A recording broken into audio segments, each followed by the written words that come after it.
Hello friends, this one's Richa Arora और आज मैं आपके लिए साइंस का topic crop production and management लेके आई हूँ। टॉपिक स्टार्ट करने से पहले अगर आपने मेरा चैनल सब्सक्राइब नहीं किया तो काइंडली मेरे चैनल को सब्सक्राइब कीजिए। तो चलिए शुरू करते हैं हमारा आज का topic crop production and management. जैसे कि आपको पता है कि इंडिया एक एग्रीकल्चरल कंट्री है। यहाँ पे रिसेंट स्टडी के अकॉर्डिंगली 58% पीपल जो हैं वो एग्रीकल्चर में इंगेज्ड हैं।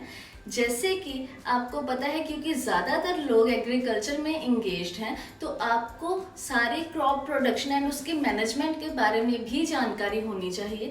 सबसे पहले ये जानना बहुत ज़रूरी है कि क्रॉप क्या होती है। जैसे नॉर्मली भी हम प्लांट्स ग्रो कर लेते हैं पर हम उसको क्रॉप नहीं बोलेंगे। जब भी हम लार्ज स्केल पे किसी पर्टिकुलर प्लांट को ग्रो करते हैं उसके कमर्शियल यूज़ के लिए उसको हम क्रॉप बोलते हैं। चलिए अब हम क्रॉप्स की क्लासिफिकेशन के बारे में बात करते हैं। जो क्रॉप्स हैं उनको 2 टाइप्स में क्लासिफाई किया जा सकता है, kharif crops and second one is rabi crops. सबसे पहले खरीफ क्रॉप्स के बारे में बात करते हैं। खरीफ क्रॉप्स जो हैं इनको ज़्यादा पानी की क्वांटिटी की ज़रूरत होती है, जिसलिए इनको रेनी सीजन में उगाया जाता है। जैसे कि आपको पता है इंडिया में rainy season June to September vary करता है, इसलिए इन क्रॉप्स को जून से लेकर सितंबर तक वेल ग्रोन किया जा सकता है। इनके कुछ एग्जांपल्स हैं rice, cotton, groundnut and soybean. अभी हम राबी क्रॉप्स के बारे में डिस्कस करते हैं। राबी क्रॉप्स जो हैं उनको विंटर सीजन में उगाया जाता है। इनका टाइम पीरियड होता है अक्टूबर से लेके मार्च तक का। इनके कुछ एग्जाम्पल्स हैं wheat, chickpea, mustard and broccoli. Crops की बेसिकली 2 टाइप्स ही ली जाती हैं, बट एक और टाइप जो है इसकी एग्जिस्ट करती है जिसको कि हम समर क्रॉप्स या जेड क्रॉप्स भी बोलते हैं। ये कैसे बनी मैं आपको बताती हूँ। जैसे आप देख सकते हैं रबी क्रॉप्स जो है वो अक्टूबर से लेके मार्च तक ग्रो की जा सकती हैं। जो खरीफ क्रॉप्स हैं वो जून से लेके सितंबर तक ग्रो की जा सकती हैं। बट हमारे पास 2 मंथ्स जो हैं वो बच गए जहाँ पे हमने कोई भी चीज़ ग्रो नहीं की, वो बचे अप्रैल और मई। इनमें जो क्रॉप ग्रो की जाती है उसको बोलते हैं जेड क्रॉप्स। जेड क्रॉप्स जो हैं बेसिकली समर क्रॉप्स होती हैं, जैसे कि cucumber, watermelon and bitter gourd. Crop production and management basically 7 steps में की जाती है। सबसे पहला स्टेप है प्रिपरेशन ऑफ सॉइल, देन उसके बाद सोइंग, देन उसके बाद एडिंग मैन्योर्स एंड फर्टिलाइजर्स, उसके बाद इरिगेशन, देन उसके बाद protection from weeds, then harvesting and last में स्टोरेज। अभी हम सबसे पहला स्टेप प्रिपरेशन ऑफ सॉइल जो है वो डिस्कस करेंगे। हमारा सबसे पहला स्टेप है प्रिपरेशन ऑफ सॉइल। जब भी हमने कोई भी क्रॉप को प्रोड्यूस करना है उसके लिए पहले सॉइल को रेडी करना बहुत ज़रूरी होता है। अगर आप नॉर्मल ज़मीन पे देखें तो लैंड जो है वो बहुत ही हार्ड होती है, पर क्योंकि उसमें हमने बीज उगाने हैं उसके लिए सबसे पहले हमें उसको लूजन करना पड़ता है सो दैट कि उसमें हम बीज उगा सकें।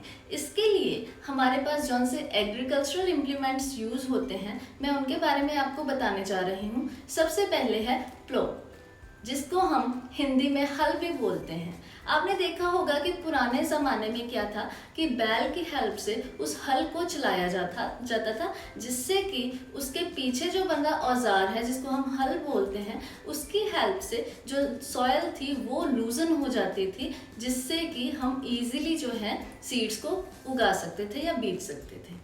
उसके बाद हमारा हमारा सेकेंड एग्रीकल्चरल इम्प्लीमेंट है हाउ। जैसे कि आप देख सकते हैं यहाँ पे इसके आगे एक आयरन का प्लेट लगा हुआ है जिसकी हेल्प से हम सॉइल को लूजन कर सकते हैं। इसको एक और काम में यूज़ किया जा सकता है कि वीड्स को रिमूव भी इसकी हेल्प से हम कर सकते हैं।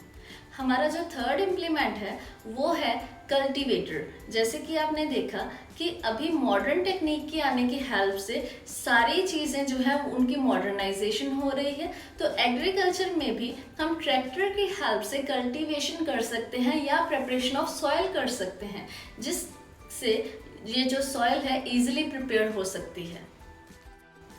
हमारा जो सेकंड स्टेप है वो है सोइंग, मतलब कि बीजों को जो है वो मिट्टी में बीजना सो दैट कि उनकी हेल्प से एक प्लांट जो है वो निकल सके। सबसे पहले आपको ये बताना ज़रूरी समझूंगी कि अब जो है फार्मर्स HYV सीड्स यूज़ कर रहे हैं, जिनको हम high yielding varieties of seeds बोलते हैं, जो कि अब बहुत ही ज़्यादा क्वांटिटी में यूज़ होने लगे हैं, क्योंकि इनसे जो है वो प्रोडक्शन बहुत ज़्यादा हाई लेवल पर इंक्रीज़ होती है। देन फार्मर्स का एक और काम होता है कि जो सीड्स हैं उनको सिलेक्ट करना कि कौन से अच्छे सीड्स हैं या कौन से जो है अनहेल्दी सीड्स हैं। इसकी डिफ्रेंशिएशन हम कैसे कर सकते हैं? जब भी हम पानी में इनको डिप करते हैं तो जो होलो सीड्स होते हैं वो ऊपर फ्लोट कर जाते हैं, ऊपर तैरने लगते हैं, और जो हेल्दी सीड्स होते हैं वो नीचे सिंक डाउन कर जाते हैं, नीचे बैठ जाते हैं। उन हेल्दी सीड्स की हेल्प से जो है हम अपनी फसल अच्छे तरीके से उगा सकते हैं। देन उसके बाद हमारा नेक्स्ट स्टेप है सोइंग।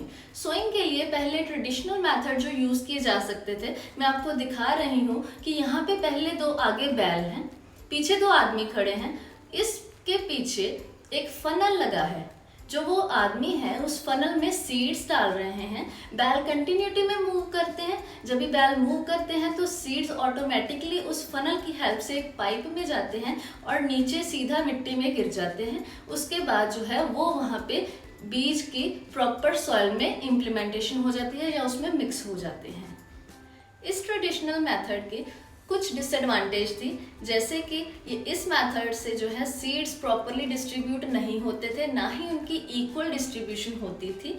एंड सेकेंडली जो सीड्स हैं वो प्रॉपरली सॉइल में मिक्स नहीं होते थे, बर्ड्स जो हैं वो उनको ऊपर से ही उठा के डैमेज कर देते थे। सो इस चीज़ को ओवरकम करने के लिए मॉडर्न टेक्निक से सीड ड्रिल्स की इन्वेंशन की गई, जिनकी हेल्प से जो सीड्स हैं उनकी इक्वल डिस्ट्रीब्यूशन होने लगी और वो अच्छी तरीके से मिट्टी में मिक्स होने लगे। तो आज हमने डिस्कस किया क्रॉप प्रोडक्शन एंड मैनेजमेंट के पहले 2 steps, preparation of soil and sowing. हम हमारी अगली वीडियो में नेक्स्ट जो स्टेप्स हैं वो डिस्कस करेंगे। तो ये हमारा आज का पार्ट 1 यहीं पे ख़त्म होता है। हमारी अगली वीडियो को देखने के लिए हमारे साथ जुड़े रहें एंड हमारा चैनल सब्सक्राइब ज़रूर करें। एंड अगर आपको ये वीडियो अच्छी लगे तो लाइक एंड शेयर करना ना भूलें। Thank you.